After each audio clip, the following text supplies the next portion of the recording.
செய்திகள். 2025ஆம் ஆண்டு ஜனவரி 1ஆம் தேதி முதல் அகவிலைப்படி 2% உயர்த்தப்படும் என்று தமிழ்நாடு சட்டப்பேரவையில் விதி எண் 110 கீழ் முதலமைச்சர் மு.க. ஸ்டாலின் அவர்கள் தெரிவித்துள்ளார்.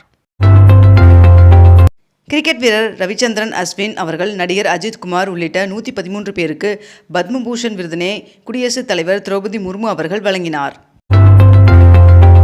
அரசு ஊழியர்கள் ஆசிரியர்களுக்கு திருமண முன்பணம் 5 லட்சமாக உயர்த்தி வழங்கப்படும் என்றும், அரசு ஊழியர்களுக்கு பண்டிகை கால முன்பணம் 10,000 ரூபாயிலிருந்து 20,000 உயர்த்தப்படும் என்றும், பொங்கல் போனஸ் சி மற்றும் டி பிரிவு ஓய்வூதியம் 1000 உயர்த்தி வழங்கப்படும் என்றும், மகப்பேறு விடுப்பு காலங்கள் பதவி உயர்விற்கு கணக்கில் எடுத்துக் கொள்ளப்படும் என்றும் அறிவிக்கப்பட்டுள்ளது. பாவேந்தர் பாரதிதாசன் அவர்களின் 135வது பிறந்தநாளையொட்டி இன்று முதல் ஒரு வாரம் தமிழ் வார விழா அனுசரிக்கப்பட உள்ளதாக தெரிவிக்கப்பட்டுள்ளது.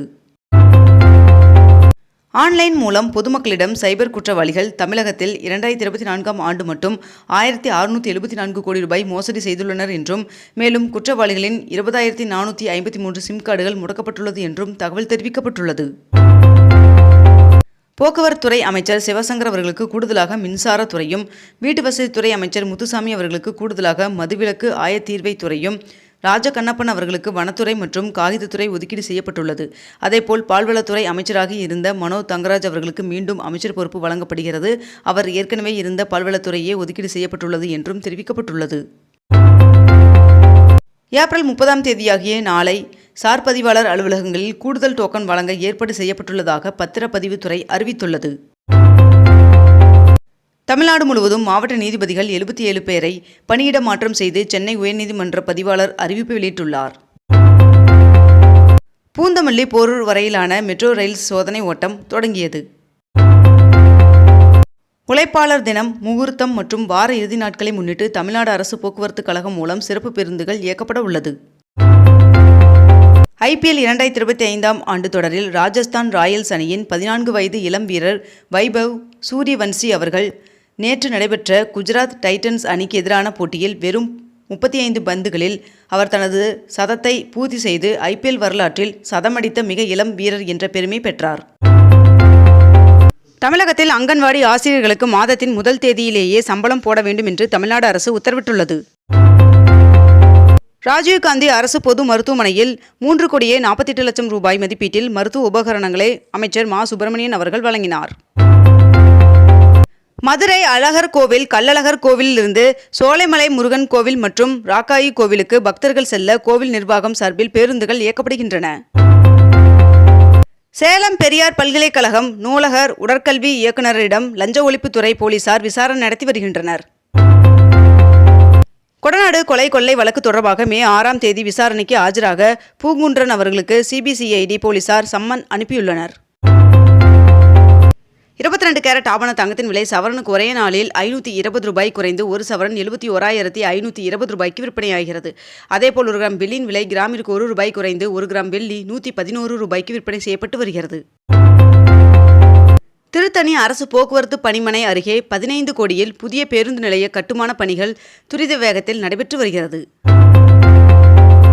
தாட்கோ தொழில்பேட்டைகளில் நவீன தொழில் தொடங்க 115 கோடியில் அடிப்படை வசதிகளுடன் ஆயத்த தொழில் கூடங்கள் அமைக்கப்படும் என்று அமைச்சர் மதிவேந்தன் அவர்கள் அறிவித்துள்ளார். சென்னையில் நடைபெற்ற வேலைவாய்ப்பு திருவிழாவில் 792 பேருக்கு பணி நியமன ஆணைகள் வழங்கப்பட்டுள்ளது. கூத்தாண்டவர் கோவில் சித்திரை திருவிழா இன்று தொடங்குகிறது. கோவை RS புரத்தில் 10 கோடி மதிப்பில் அமையவுள்ள சர்வதேச ஹாக்கி மைதானத்திற்கு துணை முதல்வர் உதயநிதி ஸ்டாலின் அவர்கள் அடிக்கல் நாட்டினார். ஆட்சேபனையற்ற இடங்களில் குடியிருக்கும் 86,000 பேருக்கு பட்டா வழங்கப்படும் என்று தமிழக அரசு அரசாணை வெளியிட்டுள்ளது.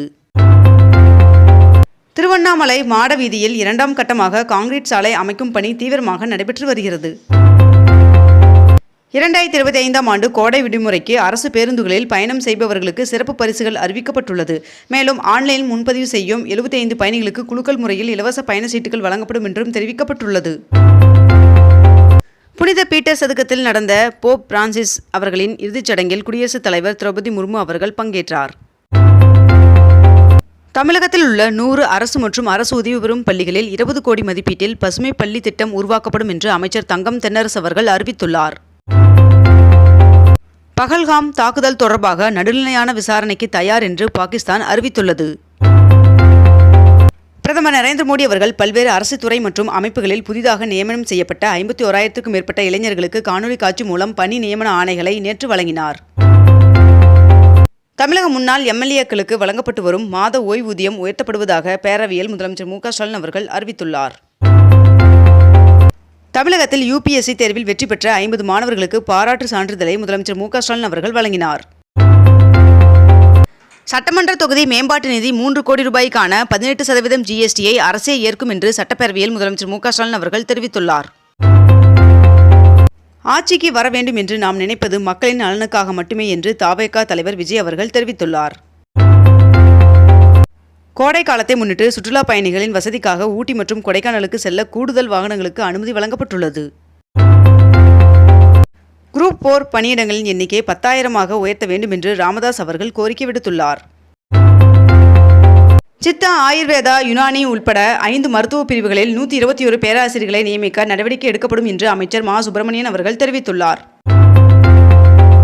கோவையில் நடைபெற உள்ள உலக புத்தொழில் மாநாடு 2025ற்கான லட்சினை துணை முதல்வர் உதயநிதி ஸ்டாலின் அவர்கள் வெளியிட்டார். தமிழகத்தில் இன்று முதல் 7 நாட்களுக்கு ஒரு சில இடங்களில் மிதமான மழைக்கு வாய்ப்புள்ளதாக வானிலை மையம் தகவல் தெரிவித்துள்ளது. அதே நிலையில் தமிழ்நாட்டில் அதிகபட்ச வெப்பநிலை 2 முதல் 3 டிகிரி செல்சியஸ் வரை அதிகரிக்கக்கூடும் என்றும் வானிலை மையம் தெரிவித்துள்ளது. விரைவில் தமிழாசிரியர் பணியிடங்கள் நிரப்பப்படும் என்று பள்ளிக் கல்வித்துறை அமைச்சர் அன்பில் மகேஷ் அவர்கள் சட்டப்பேரவையில் தெரிவித்துள்ளார். 2025ஆம் ஆண்டு டான்செட் மற்றும் சீட்டா தேர்விற்கான முடிவுகளை அண்ணா பல்கலைக்கழகம் வெளியிட்டுள்ளது. சென்னை விமான நிலையத்திலிருந்து மாநகர பேருந்து சேவை தொடங்கப்பட்டுள்ளது. கலைஞர் மகளிர் உரிமை தொகை பெறுவதற்கு விடுபட்டவர்கள் வருகின்ற ஜூன் மாதம் முதல் விண்ணப்பிக்கலாம் என்று முதலமைச்சர் மு.க.ஸ்டாலின் அவர்கள் தெரிவித்துள்ளார். வீடுகளுக்கு கேபிள் டிவி சேவை போல 100 Mbps வேகத்தில் மாதம் 200 ரூபாய் கட்டணத்தில் இணைய சேவை ஏற்படுத்த திட்டம் செயல்படுத்தப்படும் என்று தகவல் வெளியாகியுள்ளது. இந்தியாவில் ஒவ்வொரு மாநிலத்திலும் வசித்து வரும் பாகிஸ்தான் குடிமக்களை அடையாளம் காண்பதற்கும் அவர்களை திருப்பி அனுப்பும் நடவடிக்கைகளை எடுக்கவும் மாநில முதல்வர்களிடம் அமைச்சர் அமித்ஷா அவர்கள் கேட்டுக்கொண்டுள்ளார்.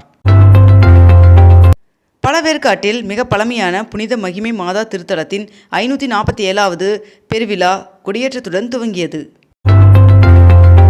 திரைப்பட மற்றும் தொலைக்காட்சி பயிற்சி நிறுவனத்தில் 2025-26ஆம் கல்வியாண்டில் மாணவர்கள் சேர்க்கைக்கு மேற்கண்ட இந்த இணையதளத்தில் 28ஆம் தேதி முதல் விண்ணப்பிக்கலாம் என்று தெரிவிக்கப்பட்டுள்ளது. ஊட்டி, கொடைக்கானலில் உரிய அனுமதியின்றி செயல்படும் தங்கும் விடுதிகளை மூட சென்னை உயர்நீதிமன்றம் உத்தரவு பிறப்பித்துள்ளது. இத்துடன் இன்றைய தலைப்புச் செய்திகள் நிறைவடைகின்றன. மேலும் இதுபோன்ற அண்மை தகவல்களை உடனுக்குடன் தெரிந்து கொள்ள அக்னிபூ சேனலை சப்ஸ்கிரைப் செய்து கொண்டு தொடர்ந்து இணைந்திருங்கள். நன்றி, வணக்கம்.